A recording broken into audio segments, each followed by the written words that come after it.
네, 안녕하세요. 챕터 5-3의 발표를 맡은 최준수입니다. 저희 오늘 알아볼 것은 셰플리 어댑티브 익스플레이네이션 줄여서 셰프에 관한 내용입니다. 일단 컨텐츠는 다음과 같아요. 지금까지 우리가 라임까지에 관한 explainable AI 메서드들을 배웠죠. 그래서 지금까지 지난 내용을 한번 톱해볼 시간을 가질 거고요. 그리고 우리 메인 내용 쉘에 대한 배경 지식을 설명해 볼 겁니다. 그리고 쉘을 파이썬 환경에 맞춰서 이제 빌드를 해본 코드를 리뷰를 해볼 겁니다. 자, 리캡 시간입니다. 모델 해석력 관점에서 이제 크게 네 가지의 인공지능 모델을 한번 설명을 해볼게요. 첫 번째로 리니어 리그레션, 두 번째 디시전 트리, 세 번째로 이제 디시전 트리 앙상블한 모델들, 그리고 네 번째로 우리가 최종 목표로 하고 있는 뉴럴넷입니다. 일단 리니어 리그레션 같은 경우에는 우리가 가장 설명력이 높다 라고 이제 우리가 생각을 하죠. 왜냐하면 어떤 우리가 어떤 데이터 포인트에 대해서 이 직선을 피팅을 해봤다 합시다. 그러면 식이 바로 이렇게 나옵니다.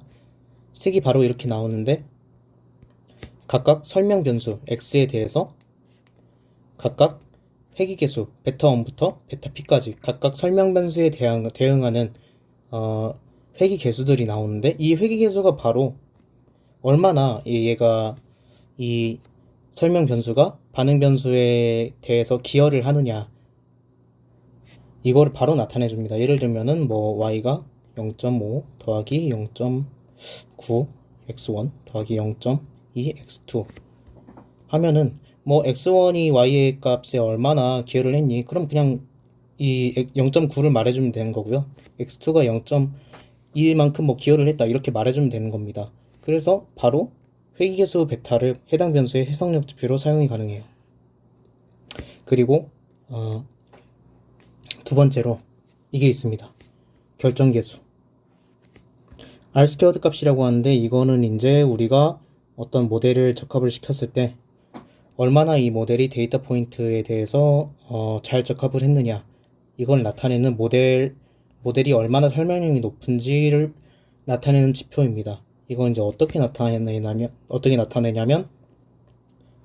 R 스퀘어드 값은 1 전체 제곱합분의 오차 제곱합으로 나타냅니다. 전체 제곱합은 그냥 이제 데이터 포인트 x, y를 이제 싹 더해준 그러니까 제곱해서 싹 더해준 값에 불과해요. x1 제곱 더하기 x2 제곱 더하기 쭉쭉쭉 하고 y1 더하기 y1 제곱 더하기 y2 제곱을 이제 쭉쭉쭉 해가지고 분모가 된 거고요. 이제 분자 같은 경우에는 이제 데이터 포인트가 이렇게 박혀 있을 때 이 라인에 피팅을 했다. 빨간색 라인에 피팅을 했다. 이렇게 하면은 이 라인과 데이터 포인트의 오차 거리를 다 제곱해서 더한 겁니다. 그래서 만약에 얘가 적합을 잘했다. 그러면 오차가 낮다. 그러면 얘는 R제곱 값은 1에 가깝게 됩니다. 그리고 오차가 크다. 이러면 0에 가깝게 되겠죠. 그래서 R제곱 값이 뭐 1에 가까울수록 우리가 이 모델을 좋다라고 생각할 수 있습니다. 그리고 세 번째, 보시다시피 이 시각화를 통해서 그냥 플라팅을 하면 되는가요? 시각화를 통해서 해석이 매우 용이합니다. 사람 눈으로 보기가 되게 편한 거죠. 하지만 되게 크리티컬한 문제가 있습니다. 뭐냐면 얘는 리니어한 데이터 포인트의 집합에 대해서만 설명이 가능해요. 만약에 얘가 데이터 포인트의 집합이 뭐 이렇게 돼 있다. 이러면 뭐 사실 어느 대를 그어도 오차가 되게 크겠죠. 그래서 비선형적인 데이터에 관한 설명력은 현저히 낮다. 이렇게 보실 수 있겠습니다. 두 번째로 디시전 트리입니다. 디시전 트리는 이제 이렇게 왼쪽에 예를 들어봤는데요. 첫 번째, 두 번째, 세 번째, 네 번째 시퀀셜하게 의사결정을 합니다. 그리고 어떤 노드마다 그 스플릿을 한 기준이 있죠. 예를 들면 뭐 x1이 a보다 크다. 그럼 스플릿해라. x2가 b보다 작다. 스플릿해라. c보다 작다. 스플릿해라. x1이 d보다 크다. 스플릿해라. 그러면 얘가 왜 이렇게 나왔는지, 뭐 얘가 왜 이렇게 나왔는지 이거를 그냥 스플릿한 그 의사결정 플로우를 따라서 그대로 내려오면 되는 거예요. 그래서 이 순차적인 의사결정 과정을 비교적 보기 쉽게 파악이 가능합니다. 그리고 이제 트리 기반 모델에서 피처 임포턴스 변수 중요도 바로 이제 나오죠. 분기 시 해당 변수가 임퓨리티, 그러니까 어, 불순도를 얼마나 감소시키는지를 계산할 수 있습니다. 그래서 변수 중요도가 바로 이제 플러팅하면 뭐 여기부터 이런 식으로 이렇게 나오고요. 이거는 이제 두 번째는 이제 결정 경계입니다. 디시전 바운더리라고 하는 거죠. 결정 경계가 이렇게 그리드 형식으로 나옵니다. 이것도 플로팅 할 수 있어요.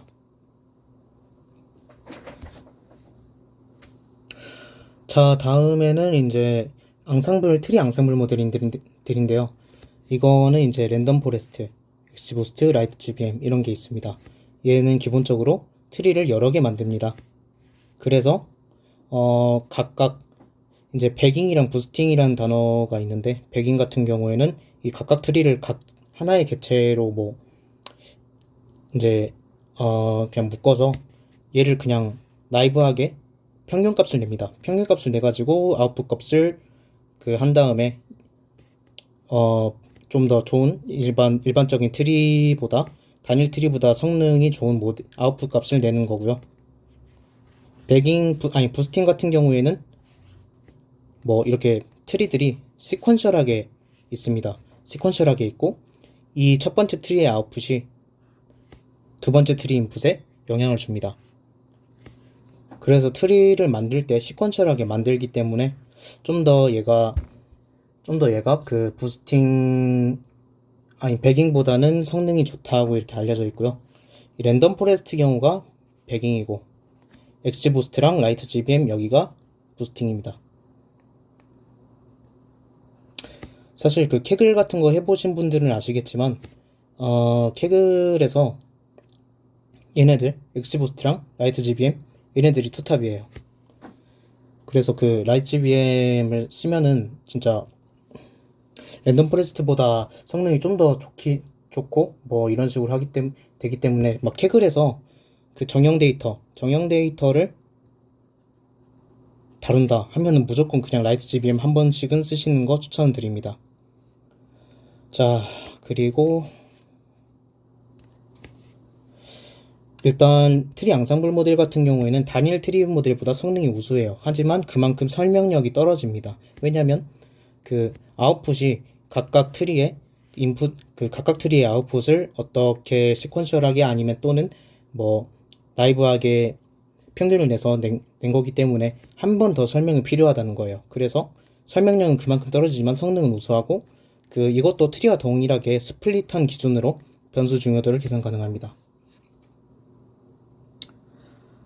자, 마지막으로 이제 저희가 궁극적인 목표 뉴럴넷인데 얘는 태생적으로 블랙박스 모델이죠. 이게 그냥 블랙박스입니다. 블랙박스인데 여기서 이 안에 있는 놈들을 이 인풋이랑 아웃풋만 알 수 있지 이 안에 있는 놈들의 변화 과정을 알 수가 없어요. 왜냐면 뭐 이렇게 되게 엄청나게 많은 경우에 가질 수가 있고 모든 그 엄청나게 이렇게 꼬여 있고 복잡하기 때문에 이거를 뜯어본 적은 저도 한 번도 없지만 되게 설명하기가 어렵습니다. 그리고 일단 그래서 일단 태생적인 블랙박스 모델이라 하는 거고요. 이거를 뭐 클래스 액티베이션 맵이나 뭐 그래드캠, 비전 같은 경우에는 그래드캠, 어텐션 같은 구조를 추가해서 사용하면 어텐션 경우에는 만약 여기가 어텐션이라고 하면은 뭐 아웃풋 레이어가 여기 있다 하면은 이 딥러닝 모델이 이 아웃풋을 계산할 때 어떤 인풋을 포커싱하고 있느냐 이거에 따라서 살짝 부분적으로 해석이 가능합니다. 근데 이것도 완전한 해석이 아닌 게 얘가 이 아웃풋 레이어, 이 아웃풋을 내는데 얘가 참조가 돼요. 근데 이게 플러스, 그러니까 긍정적인 영향을 끼치는지 부정적인 영향을 끼치는지는 모르잖아요. 그래서 이런 좀 한계점이 있습니다. 그래서 부분적으로 해석이 가능한 것이고, 그래서 결국에는 좀 더 필요한, 좀 더 발전된 XAI 알고리즘이 필요하다. 자, 그래서 저희가 이제 트레이드 오프 관계, 그러니까 이 어큐레시, 그러니까 성능이라고 보죠. 성능이랑 해석 용이성, 인터프리티빌리티 간의 트레이드 오프가 있습니다. 그래서 보면은 어큐레시가 가장 높은 건 뉴럴넷인데 해석 용이성이 얘는 가장 떨어지고, 그 다음에 앙상블, 디시전 트리, 리니어 리그레션, 이거는 해석 용이성이 가장 높은데 어큐레시는 좀 많이 떨어지죠. 이렇게 보고 있습니다. 그래서 우리가 목표로 하는 건 뭡니까? 이 궁극적인 어큐레시가 제일 높은 뉴럴넷을 리니어 리그레션만큼 해석을 잘 되게 하고 싶어요. 근데 어떻게 합니까? 여기서 우리가 지금까지 배웠던 이런 메서드들이 등장을 합니다. 모델 애그노스틱 메소드죠. 이건 이제 모델 종류에 구애받지 않은 해석 방법이고, 이제 원래 모델을 트리든 어떤 SVM이든 나이브 클래스 베이션 클래스파이어든 다 블랙박스로 취급을 해버립니다. 그래서 모델 내부 변수에 접근하지 않고 오직 인풋과 아웃풋에 대해서만 해석을 합니다. 그래서 우리가 지금까지 뭐를 배웠냐면 partial dependence plot, 그러니까 부분 의존성 플롯, 이걸 배웠었죠. 그 다음에 피처 임포턴스, 그러니까 피처 중요도를 계산하는 걸 배웠는데, 이게 어떤 것을 통해서 이루어졌느냐? 퍼뮤테이션을 통해서 이루어졌습니다. 그리고 서러게이트 모델, 대리분석 모델이죠. F를 모사하는 G를 만드는 이런 모델들인데, 이 서러게이트 모델의 종류에는 두 가지가 있었습니다. 글로벌 서러게이트 같은 경우에는 학습 데이터 전체를 사용합니다. 그래서 F를 모사해요. 대리 모델 G를 구축하는 이런 서러게이트 모델 자체를 구축하는 메소드였고요. 대신 로컬 서러게이트 같은 경우에는 이 학습 데이터 하나, 인스턴스에 대해서 어떤 모델이 왜 이 데이터를 이렇게 분류를 했느냐, 아니면 이렇게 회귀를 했느냐를 해석하는 데 초점을 맞춘 이런 서러게이트 모델들이었어요. 예를 들면 이 라임 같은 경우에는 플로우가 이렇게 되죠. 인풋이 어떤 예를 들어서 이게 이미지라고 쳐봅시다. 그럼 여기 X에는 인풋 이미지에는 뭐가 들어갔죠? 슈퍼픽셀 파이 X가 들어갔어요. 그리고 X 시그마, 좀 더 이거는 이제 G에 들어가는 인풋인데 왜 X를 넣지 않고 X 시그마를 넣었느냐? 왜냐면 얘는 되게 복잡해서 성능이 좋은데 G 인풋은 선형 함수들이 선형결합한 그냥 되게 간단한 모델이거든요. 성능이 낮아서 파이 X를 집어넣어 버리면 얘가 해석을 못합니다. 그래서 파이 X를 좀 더 우리가 심플리파이를 한 파이 X 시그마, 아니 X 프라임 가지고 인풋을 넣었죠. 그래서 G에 넣은 다음에 이걸 가지고 다 아웃풋을 냅니다. F도 아웃풋을 내고 G도 아웃풋을 넣어요. 그래서 이 둘의 차이를 비교합니다. 비교하면서 이 G에다가 대먹임을 피드백을 줍니다.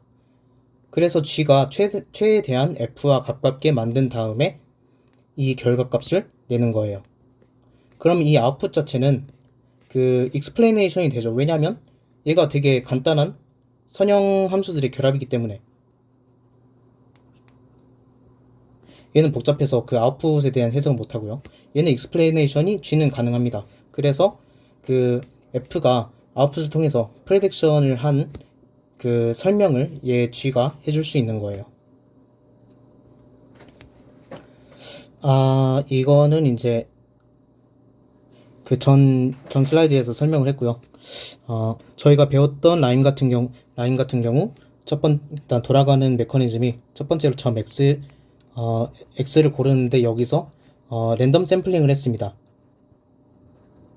랜덤 샘플링을 하고 파이 X 슈퍼픽셀을 설정을 했어요. 그리고 두 번째로 대리 모델 G에서 그 마스킹 정보 MX 이걸 생성을 했습니다. 그리고 원본 모델 F에다가 그 input pyx 슈퍼픽셀을 넣고 G에 마스킹 정보를 입력으로 넣어가지고 결과를 비교합니다. 그래서 G가 얼마나 F와 비슷한지 유사성을 계산한 다음에 그 다음에 그 F가 가장 영향을 많이 받는, 그러니까 G에서 마스킹을 빼버리면 가장 얘가 값이 달라진다, 이런 슈퍼픽셀 조합을 탐색을 해가지고 예를 들면 뭐 여기서 B가 가장 높은 이 마스킹이 최고로 설명을 잘한 이 모델이 되겠죠. 자, 그런데 지금까지 우리가 배웠던 메서드 중에는 다 이런 한계점이 있었습니다. 일단 partial dependence 플롯 같은 경우에는 최대 3,000원, 일단 플롯이에요. 최대 3,000원까지는 표현이 가능했고요. 이거는 이제 변수들을 뺐다 넣었다 해가지고 퍼뮤테이션을 하는 거기 때문에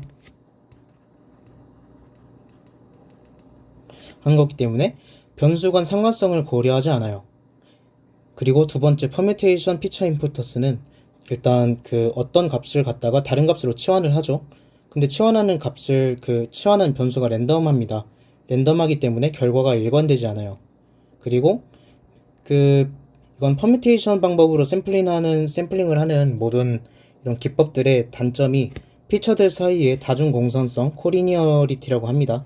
이게 존재할 경우, 그러니까 다중 공선성이 존재한다는 의미는 의존성, 피처 1이 피처 2를 의존하고 피처 2와 피처 3를 의존하고 막 이런 그 상관관계가 되게 높다는 뜻입니다.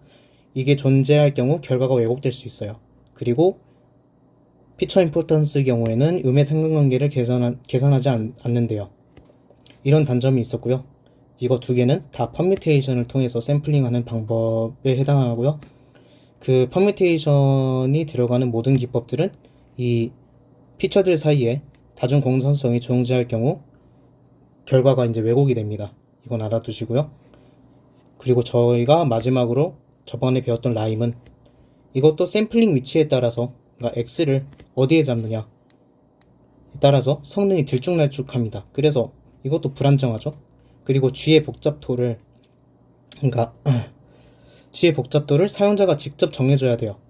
되게 휴리스틱한 방법인데 이것도 일단 사람의 어떤 노리지가 들어가야 되니까 완전한 모델 어그노스틱이라고 볼 수는 없습니다. 그리고 데이터 라벨 시프트, 그리고 어드버서리를 어떻게 취약화돼요. 데이터 라벨 시프트 같은 경우에는 이게 뭐냐면은 간단한 건데 그냥 트레인 데이터와 테스트 데이터의 분포가 다를 때입니다. 그리고 레이블 시프트도 다르겠죠. 트레인 데이터와 테스트 데이터에서의 뭐 레이블이 다를 때, 그 비율이 다를 때 이런 문제가 나타납니다. 결과에 악영향을 주는 거고요. 어드버서리얼 어택 같은 경우에는 이제 딥러닝에서 많이 이제 좀 연구가 된 분야인데, 그 쉽게 말해서 어떤 네트워크를 풀링하는 겁니다. 속이는 거예요. 예를 들어서 어떤 사람이 있습니다. 사람이 있는데 여기다가 노이즈를 하나 넣어요. 노이즈를 하나 넣어서 이거를 뭐 여기다가 뭘 하나 들고 픽셀을 하나 넣는다든지 뭐 이런 식 점을 하나 찍는다든지 이런 식으로 노이즈를 줍니다. 근데 우리가 사람이 봤을 때는 얘도 그냥 이거 인간이잖아요. 휴먼인데 이거를 인공지능 모델이 봤을 때는 엄청 다르게 해석할 수 있다는 거죠. 뭐 곰이다, 이런 식으로 해석이 되는데 만들어진 노이즈 같은 경우에는 되게 그러니까 되게 정밀하게 계산됐어요. 일부러 그 네트워크를 풀링할 수 있도록, 그 풀링을 속일 수 있도록 계산이 된 겁니다. 그래서 얘를 이제 넣었을 때 네트워크가 속을 수 있도록, 이런 어택에 취약하다는 단점이 라임에게 추가적으로 있다는 거예요.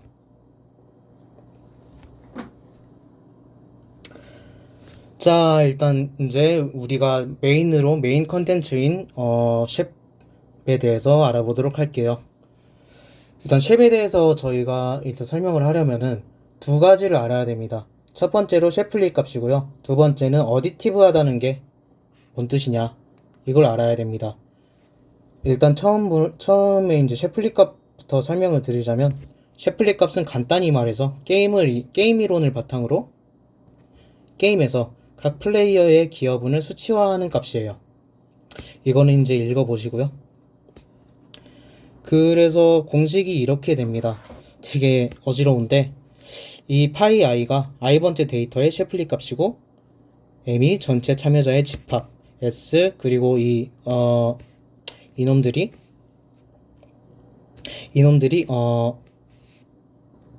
이 공식을 구성하고 있는데, 다음 슬라이드에서 제가 천천히 설명을 해드릴게요. 그리고 이 f는 저희가 기여분 그러니까 xi의 f는 기여도를 나타내는 서로게이트 펑션입니다. 자, 일단 우리가 어떤 플레이어 i의 중요성을 한번 알아보고 싶어요. 그러면 어떻게 생각이 될까요? 그러면 i가 포함됐을 때 기여도 값이랑 i가 포함되지 않았을 때 기여도 값이랑 한번 차이를 보고 싶겠죠? 그게 이겁니다. 그게 이 값이에요. fx의 s 유니언 i는 i번째 데이터를 포함한 거죠. 왜냐하면 s가 전체 집합에서 i번째 데이터가 빠진 나머지의 그냥 모든 부분 집합이거든요. 그래서 이게 이 부분이 그냥 f with i고, 이 부분이 f without i입니다. 그래서 이걸 뺀 게 뭐냐, 플레이어 i의 공백이에요. 이걸 다른 말로 표현을 하면은 마지널 컨트리뷰션이라고 하는데, 마지널 기여도입니다. 마지널이란 뜻은 이제 주변 분포다. 뭐 마지널 컨트리뷰션이라 하면 마지널 기여도다. 마지널 디스트리뷰션이라 하면 주변 분포다. 이렇게 그냥 한국어로 표현이 되는데, 예를 들어서 한번 설명을 해드릴게요. 우리가 어떤 게임 F에 x1이랑 x2가 있습니다. 그리고 이게 0, 1 이 값을 가져요. 그러면은 어떤 F의, 그러니까 x1의 기여도를 한번 알고 싶어요. 그러면 fx1이 1일 때에서 fx1이 0일 때를 빼는 거죠. 그러면 뭐냐? 근데 여기서 f1이 1일 때 값을 알려면은 이게 됩니까? 이때는 또 fx2가 있으니까 x2가 어떤지도 알아줘야 되잖아요. 그럴 때는 x1이 1이고 x2가 1일 때 플러스 x1이 1이고 x2가 0일 때 마이너스 여기도 같은 방식으로 x1이 0이고 x2가 1일 때, 그리고 fx1이 0이고 x2가 0일 때, 이렇게 됩니다. 이렇게 계산하는 게 마지널 기여도이고, 이거는 이제 나중에 배울 컨디셔널 기여도, 조건부 기여도와 좀 다릅니다. 여기서 이제 한번 알아두셔야 돼요. 자, 이렇게 마지널 기여도가 이렇게 나왔으면은 여기 앞에 붙어 있는 것들은 뭐냐? 이거는 이제 마지널 기여도는 모든 플레이어의 가능한 모든 부분 집합에 대해서 가정평균한다는 스텝을 실행시켜주는 부분이 이 펑션인데요. 이게 여기서 한번 설명을 해드리겠습니다. 여기서 n팩토리얼이 전체 집합 m을 줄 세우는 경우의 수. 여기서 이제 이거는 경우의 수들인데, 이게 오더링 펑션이에요. 줄 세우는 그냥 함수라고 생각하시면 됩니다. 사실 이게 이 마지널을 서메이션 시키고 이걸 뭘로 나누냐,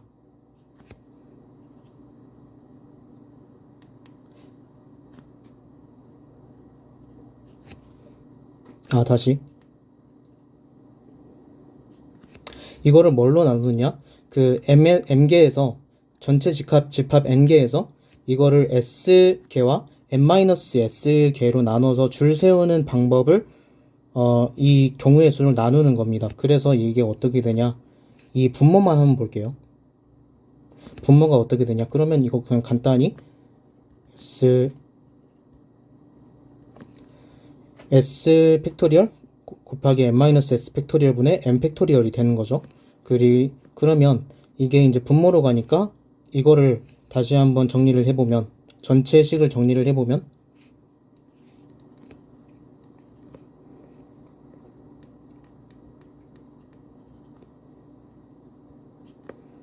n팩 분의 s팩 n-s팩 곱하기 마지널이 됩니다. 근데 마지널에 대해서 그 썸메이션 했으니까 이제 이 가중평균을 구하려면 뭐를 나눠줘야 되잖아요. 그래서 우리가 그 i가 가질 수 있는 그러니까 마지널 i에 대한 마지널 기어도의 개수가 몇 개가 있는지 알아보면 이게 뭐냐면 n-s분의 n-s개입니다. 그래서 우리가 이거를 n-s분의 1로 1을 곱해줘야 돼요.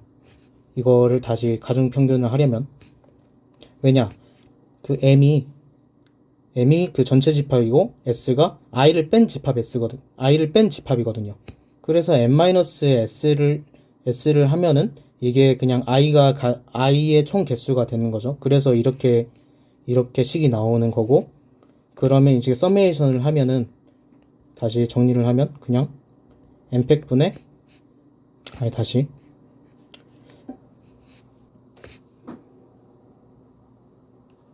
n팩 분의 s팩 n-s-1팩 이게 그대로 들어가면 이렇게 나오죠. 곱하기 마지널 해서 아까 그 마지널이 이거였으니까 이 식 그대로 나옵니다. 그래서 결론은 이 마지널 기여도를 이렇게 정의가 되는데, 이 마지널 기여도를 모든 플레이어의 가능한 모든 부분 집합에 대해서 가중평균한 값이 이 게임 F에서 플레이어 i에 대한 셰플리 밸류다.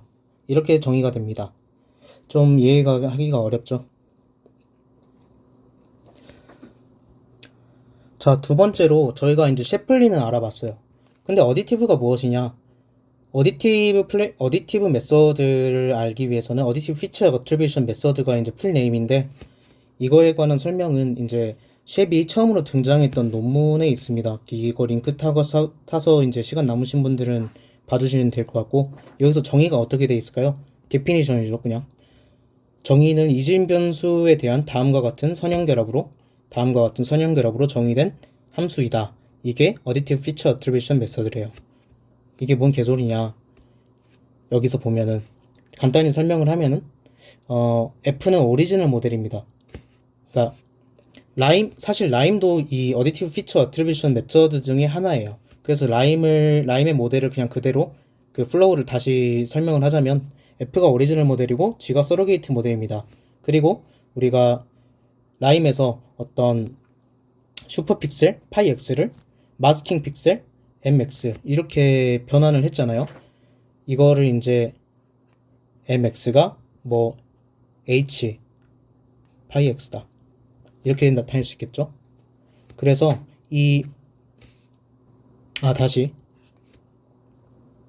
파이 x가 h 마스킹 x다 이렇게 우리가 볼 수 있겠죠. 그래서 이 h가 매핑 펑션인데 이 x 프라임을 x보다 더 간단하게 만들어서 이 변수를 정의를 해요. 그리고 그러니까 이 x를 x 프라임으로 그 매핑을 시켜주는 함수가 h인 겁니다.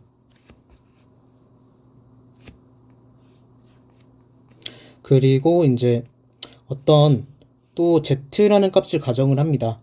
z라는 값을 가정을 하는데 이게 x 프라임보다 프라임과 그냥 같다고 치환을 해도 된다고 그 가정을 합니다.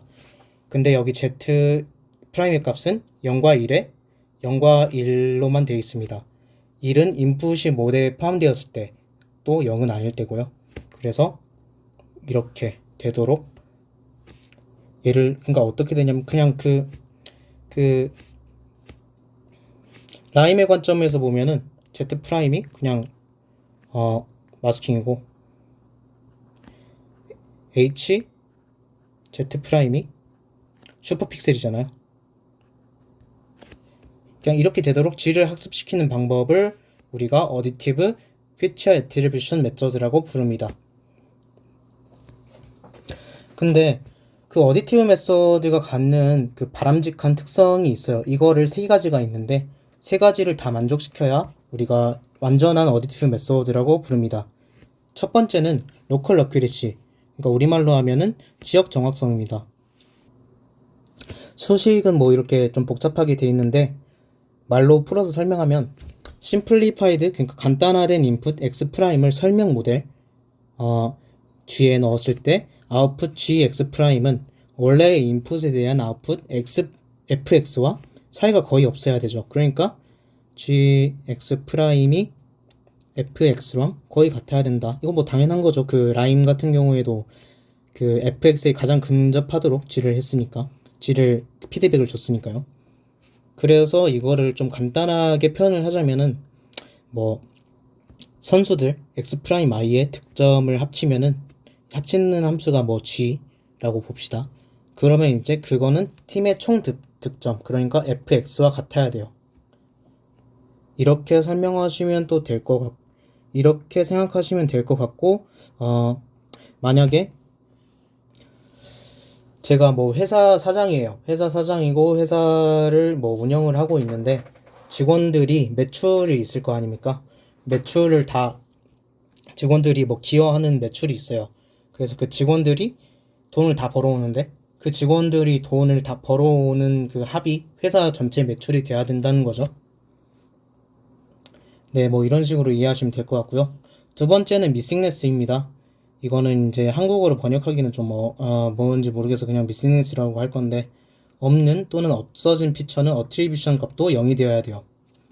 간단히 설명을 하면은 뭐 파이 i가 0이면 뭐 이것도 없다.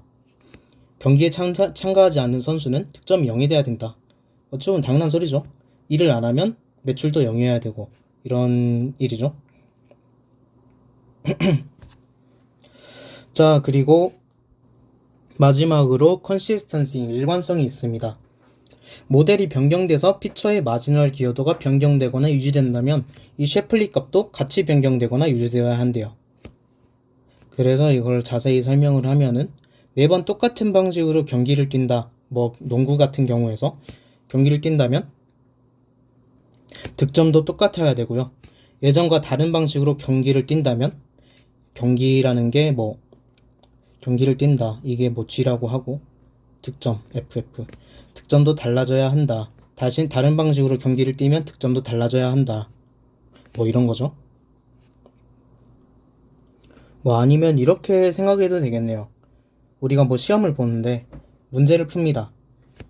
문제를 푸는데 문제를 푼 득점을 다 합치면 그러니까 뭔 소리야? 그 문제를 다 합치면은 우리가 시험의 총 점수가 같아야 되는 거고요. 뭐 여기서 문제를 안 풀었으면 점수가 0이 돼야 된다. 뭐 이런 거고. 매번 똑같은 방식으로, 그러니까 문제를 맨날 똑같이 풀고 답을 똑같이 내면 득점도 똑같아야 되고, 아니면 답이 달라지면 그와 다르게 이제 그에 맞게 점수도 달라져야 된다. 이런 말을 드리고 싶은 거죠. 자, 이러면 그 세 가지 그 바람직한 어트리뷰션 메서드가 있었는데, 이 라임에 관해서 라임은 이제 어떤 단점들을 어떤 그 메서드 아닌가 어떤 특성들을 충족을 할까요? 일단 라임 같은 경우에는 세 개 중에서 한 개밖에 지키지 못합니다. 미싱네스도 아니고 그 로컬 어큐레시만 충족을 합니다. 라임 같은 경우에는 같은 점 x를 샘플링을 했더라도 랜덤 샘플링 시 매번 그 x를 슈퍼픽셀로 그 매핑하는 함수에 따라서 함수에 들어가는 그 하이퍼 파라미터에 따라서 슈퍼픽셀이 맨날 다르게 나옵니다. 즉 슈퍼픽셀이 다르면 아웃풋도 다르겠죠. 아웃풋이 매번 다를 수밖에 없으니까 이거는 일관적이지 않죠. 컨시스텐시를 위배합니다. 그리고 두 번째로 너란 피처에 대해서 효과가 0으로 취급받지 않는다는 말은 이 밑에 한번 그림을 보시죠. 얘는 이제 고양이라고 분류했고 얘는 이제 개라고 분류를 했는데, 고양이의 경우 뭐 얘는 이렇게 있잖아요. 그러면 이 빗금친 부분은 너란 피처죠. 고양이가 아닙니다. 이 부분은. 근데 얘가 그 약간 해상도가 높지 않아 가지고 이 부분도 고양이로 인식을 했어요. 근데 애초에 얘는 슈퍼픽셀이죠. 슈퍼픽셀이면 뭐 같은 웨이트를 갖습니다. 웨이트라 하기보다는 같은 기여도를 갖습니다. 같은 기여도를 가지니까 이 너란 피처도 이 고양이와 같은 너란 피처가 아니라 그러니까 효과가 같은 기여도를, 다시 이 너란 피처도 이제 이 오리지널 피처랑 같은 취급을 받는다는 거예요. 그래서 이 미싱네스의 위배가 됩니다. 자, 근데 우리 샵은 어떨까요? 샵 같은 경우에는 논문에서 증명을 해냈습니다. Only one possible explanation 이라부터 시작하는 이게 property 1, 2, 3 세 개의 프로퍼티를 다 만족한대요. 그래서 로컬 어큐러시, 미싱네스, 컨시스턴시를 모두 충족합니다.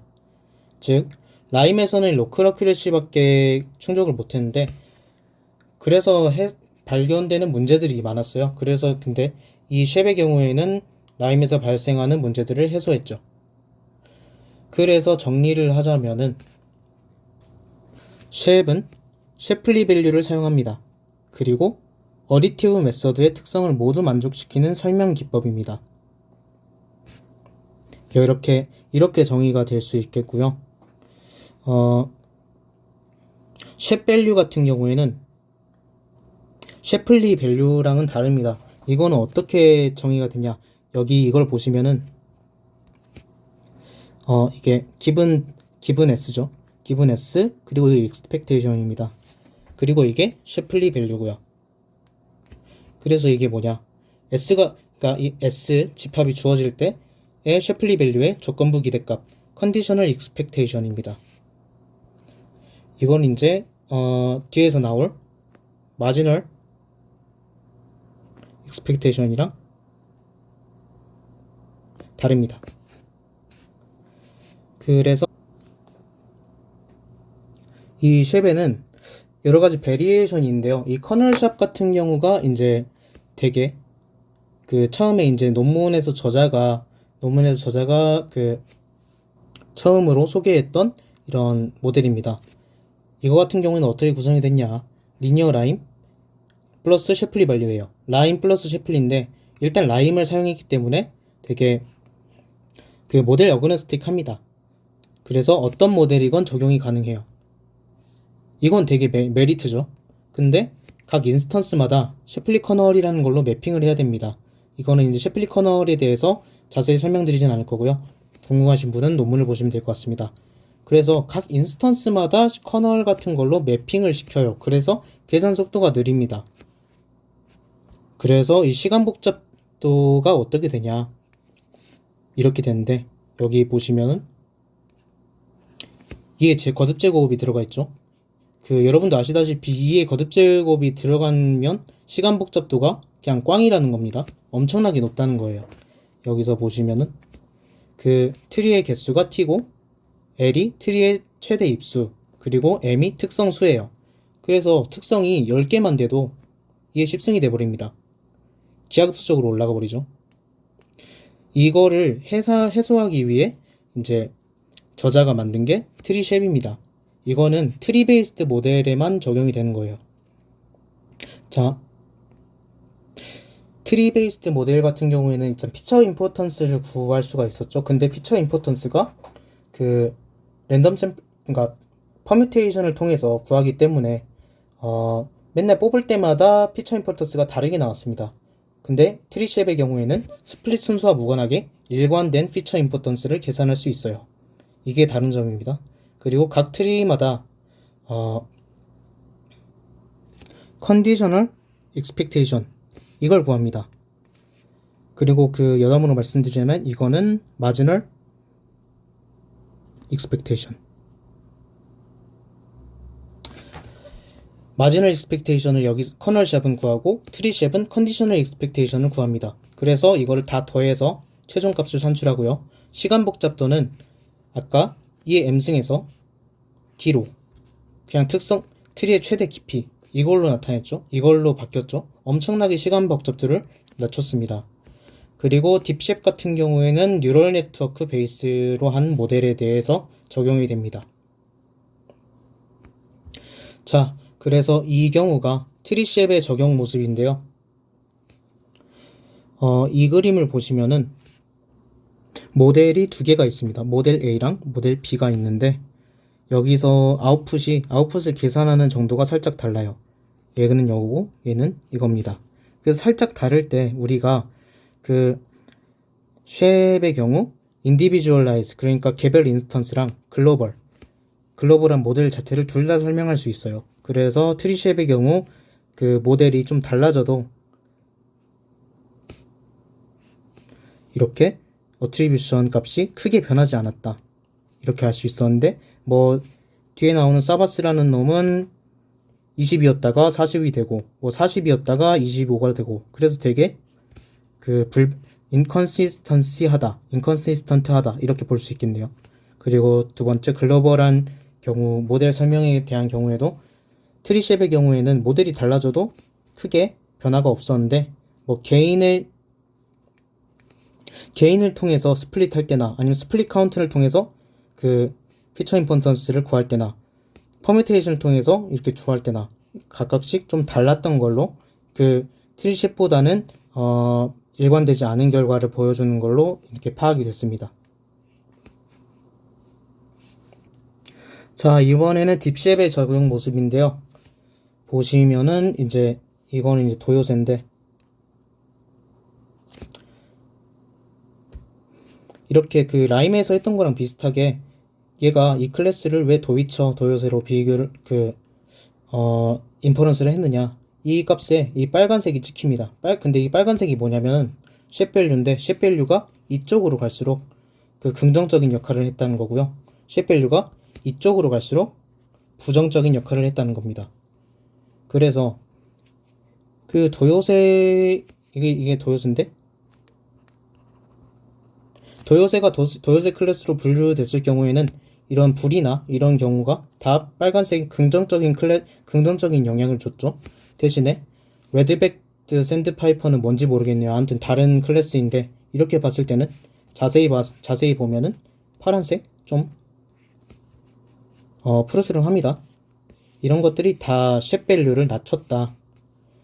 그래서 이 피처들이 레드백트 샌드파이퍼로 분류되기 위해서 분류될 때 이 쉐밸류를 낮췄다. 이렇게 보시면 되겠습니다. 미어캣의 경우도 마찬가지고요. 미어캣의 경우에는 이거 눈 땡그란 게 되게 클리퍼죠. 여기가 되게 그 디스팅티브한 피처인데 그래서 미어캣의 경우에는 이거 눈이 되게 하이라이트가 됐고요. 얘 때문에 그 클래시피케이션 모델이 얘를 미어캣으로 분류했다 이런 결과가 나온 것 같은데 이거를 몽구스로 분류할 때는 반대로 눈 부분에 이렇게 푸르스름한 게 있습니다. 그래서 몽구스로 분류할 때는 이거는 미어캣의 특징인데 이걸 몽구스로 분류하면 안 되겠네 이렇게 하고 모델이 평가를 한 겁니다. 신기하죠? 자, 그래서 이제 거의 다 돼갑니다. 셰프의 어드밴티지 그러니까 장점은 뭘까요? 일단 이거 첫 번째가 되게 크리티컬합니다. 셰플리 밸류는 그 인스턴스의 기여도를 나타내는 수치화한 값이죠. 그럼 이건 로컬 익스플레네이션인데요. 그러면 인스턴스를 설명할 수 있어요. 근데 아까 보시면은 인스턴스뿐만 아니라 모델도 이렇게 설명이 가능했죠. 글로벌 여기 모델도 설명이 가능했어요. 그래서 인스턴스뿐만 아니라 그 모델 전체에 대한 셰플리 밸류를 구하면은 셰플리 밸류를 모델 전체에 대해서 구하면 모델 전체도 설명이 가능한 겁니다. 인스턴스뿐 아니라 모델 전체를 설명할 수 있는 유일한 방법이에요. 그리고 이게 지금 2021년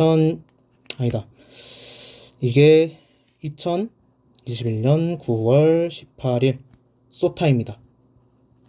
XI에서 그러니까 어떤 것을 설명할 때 어떤 것을 그 XAI 기법 중에서 소타예요. 그래서 이거를 계속 쓰셔도 어느 정도 무리는 없다 말씀드리고 싶고요. 두 번째는 모델 전체와 인스턴스 하나의 관측지를 비교가 가능합니다. 그래서 대조 설명이 가능하다는 건데, 라임 같은 경우에는 모델을 설명을 하지 못하니까 라임이 못하죠. 근데 얘는 인스턴스랑 모델 자체를 비교해서 어떤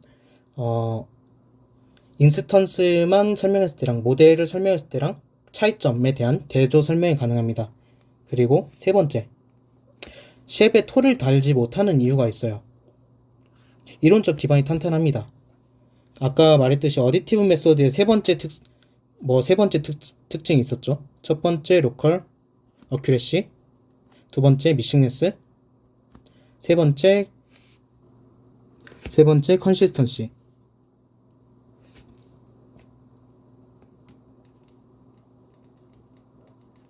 이거를 셋 다 만족시키는 그 유일한 방법이 쉐입입니다. 그래서 그 연구자들이 여기에 이제 톨을 못 다는 거죠. 수학적으로 로버스트함을 증명을 했어요.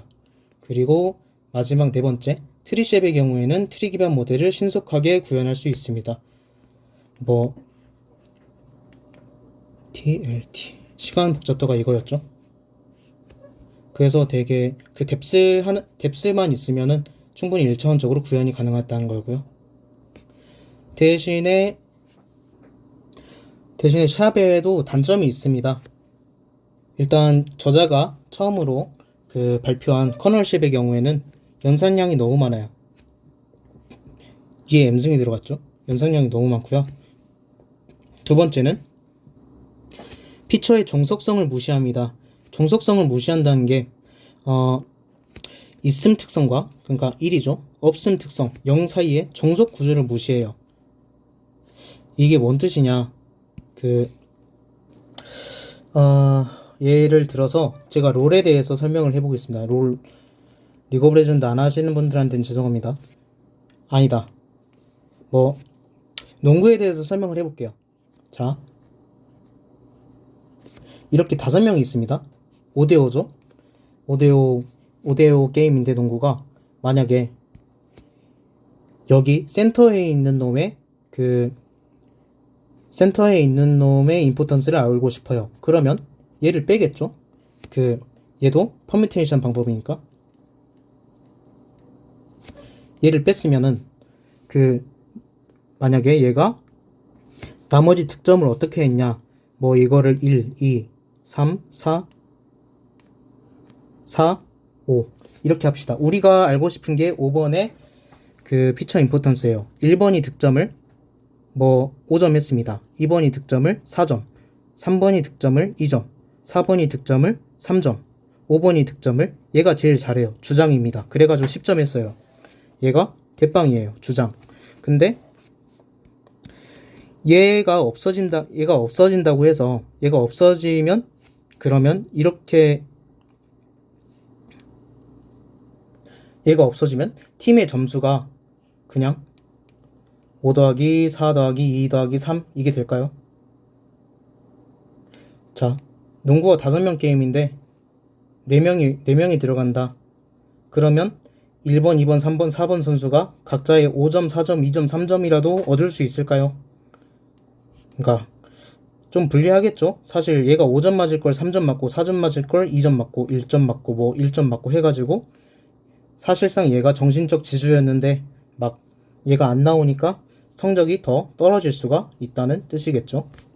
그래서 이 종속적인 구조가 있는데, 종속적인 구조를 무시합니다. 이게 되게 좀 크리티컬한 걸 수도 있어요. 크리티컬할 거예요. 왜냐? 종속 구조를 무시하는 이유가 마지널 디스트리뷰션에서 표본을 추출하기 때문에. 대신에 우리가 이제 나중에 우리가 이제부터 설명할 그 트리샵 같은 경우에는 컨디셔널 디스트리뷰션입니다. 조건부 분포.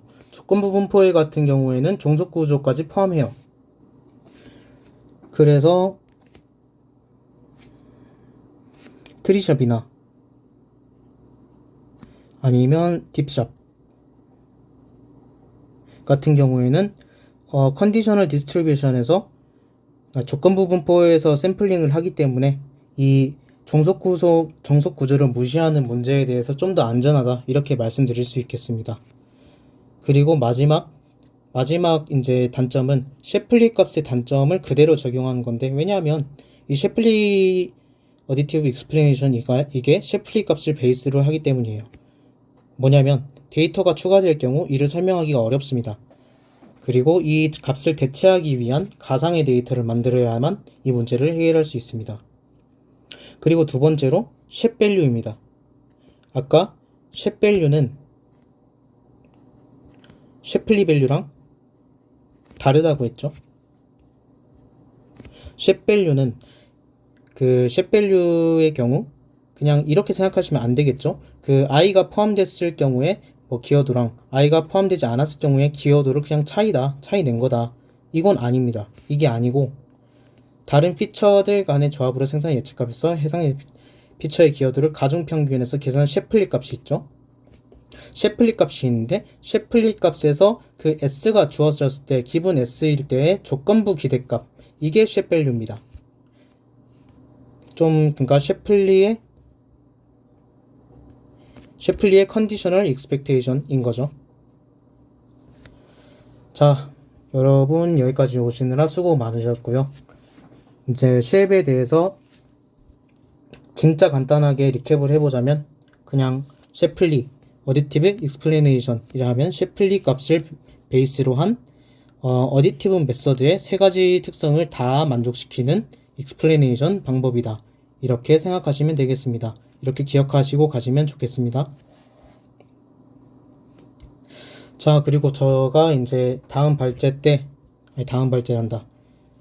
모임 때 퀴즈를 낼 건데요. 여기서 살짝 여기 있는 것들을 한번 봐보시고 한번 개인적으로 생각을 해보셨으면 좋겠습니다.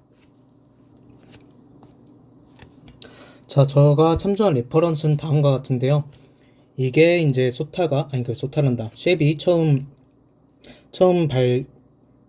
이제 언급된 이런 논문이고, 이거는 이제 저자가 다음에 낸 논문입니다. 그리고 이제 블로그 몇 개를 참조를 해서 PPT를 작성을 해봤습니다. 네, 긴 발제 들어주시느라 수고 많으셨고요. 다음 회의 때 보겠습니다. 수고 많으셨습니다.